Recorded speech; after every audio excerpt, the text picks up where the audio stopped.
a little bit then about the issue of restoration of ecosystems and land in Uganda. How is that going?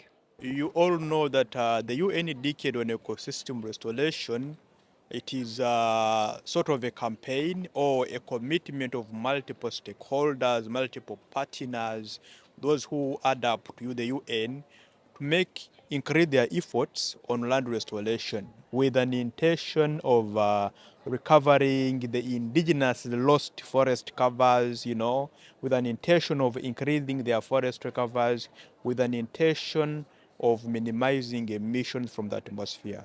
So at the country, Uganda, you all remember that our forest cover was at 24%, that is in 1990, but because of negative pressure from the communities, negative pressures on forests, we lost the forest cover up to 8.9%. That was in 2017. But still, because of multiple efforts, multiple stakeholders, commitment from the government, partners, we have managed to recover the forest cover up to 13% currently. And how best are we doing this? We have the so-called conservation forestry. This is all about protecting the already existing forests, the already indigenous, the existing. When I talk of indigenous, I mean the indigenous trees whose gestation period goes up to 50 years of existence, whose rate of carbon dioxide sequestration is too high. They can store carbon for so long.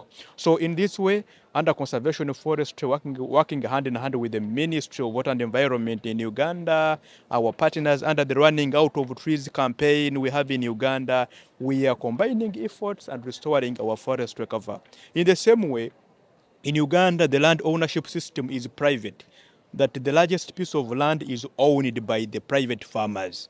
And in this way, they cannot own, they have failed to own indigenous trees on their land. But how best are we convincing them to take interest in owning trees on their private land? We are on a sector of agroforestry. That agroforestry, this is another way of promoting forestry, but with very many benefits. One, food security. Next, household income, and as well as serving the main purpose of the forest recover increase. We are promoting growing of fruit trees. That if a farmer, we have trees like Coriandra in Sri Lanka, we have trees like Prunus africana, which have multi-purpose roles, that if a farmer incorporates them with his or her crops on a garden, they will have no effect on annual crops. They will be basically serving the purpose, keeping nitrogen in soils like in Coriandra in Sri Lanka. It is a very good tree known as a fodder for animal keepers, for beekeeping. It attracts a lot of bees for pollination purposes. So through mindset change, capacity building, involving these farmers on the direct benefits of owning trees on their land, we are trying to attract them into afforestation programs. Similarly, at the Ministry of Water and Environment, we have a national policy paper framework on carbon crediting and financing.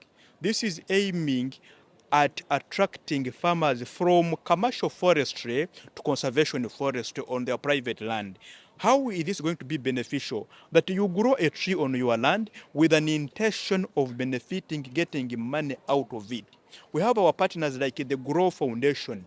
These are our strong partners whose overall interest is to promote sustainable forest management with an intention of carbon crediting and financing. And such as stakeholders in place, we believe that the Uganda as a forest recover will rapidly increase if we properly use the private land under conservation forestry.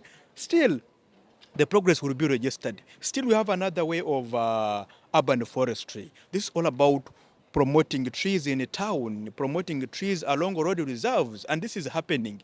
We have our Uganda National Roads Authority, where we have the partnership with them through my leadership, and we are growing trees on road reserves. For example, we are on 207 kilometers growing trees in road reserves with an intention that As we increase the forest cover, we are also targeting the betterment of the cities, of our cities. You have been here in Baku, you see people, you see trees around the town, very good, nice looking. So imagine we have on every lane, we have trees across the world, meaning the forest cover will be increasing, and at the same time we shall be managing or offsetting carbon dioxide. Yes.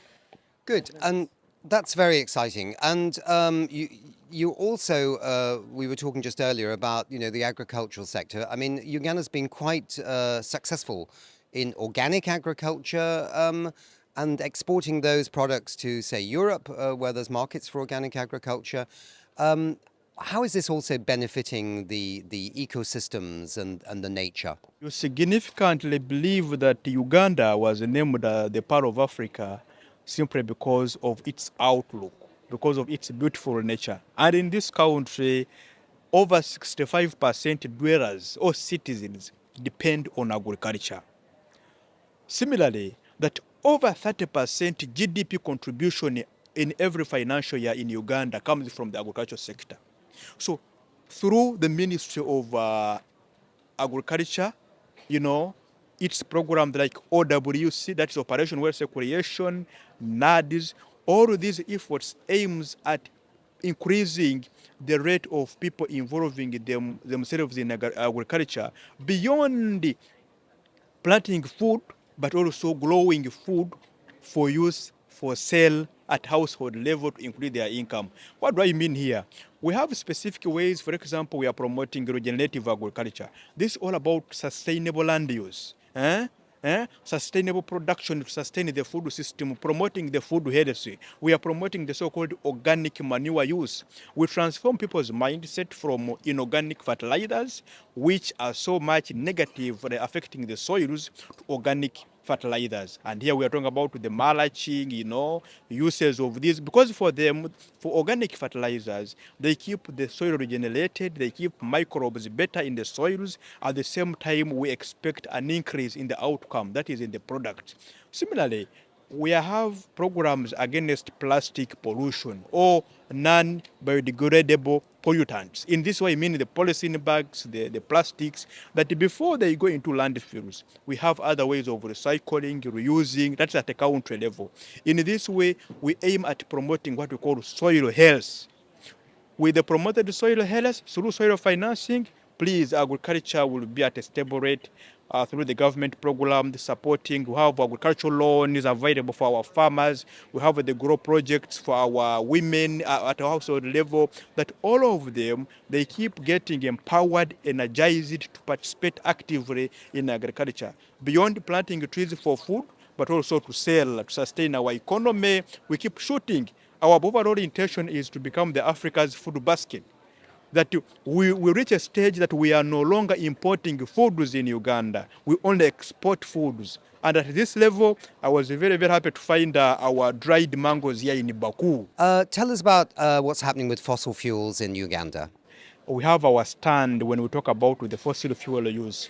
Our stand remains on phasing down fossil fuel use, but not phasing out the fossil fuel use. Why? That Uganda as a country, we have just explored our oil.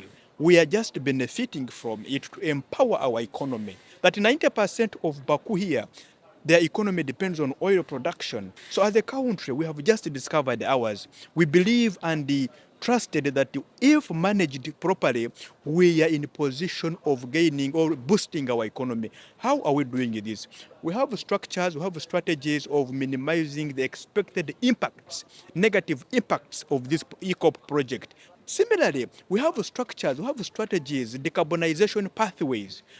Our president of research just launched the use of lithium batteries, electric engines, electric cars, that in the next 2 years to come, you will come to Kampala, you will not find any combustive engines based on fossil fuels. We shall be having electric cars in place. Similarly, we are into afforestation programs with an intention of increasing the forest cover to minimize the offsets.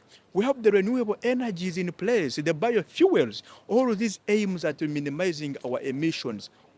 In this way, for example, when you talk about this project, for us, we believe that it is going to have negligible negative impacts to our ecosystem. Why?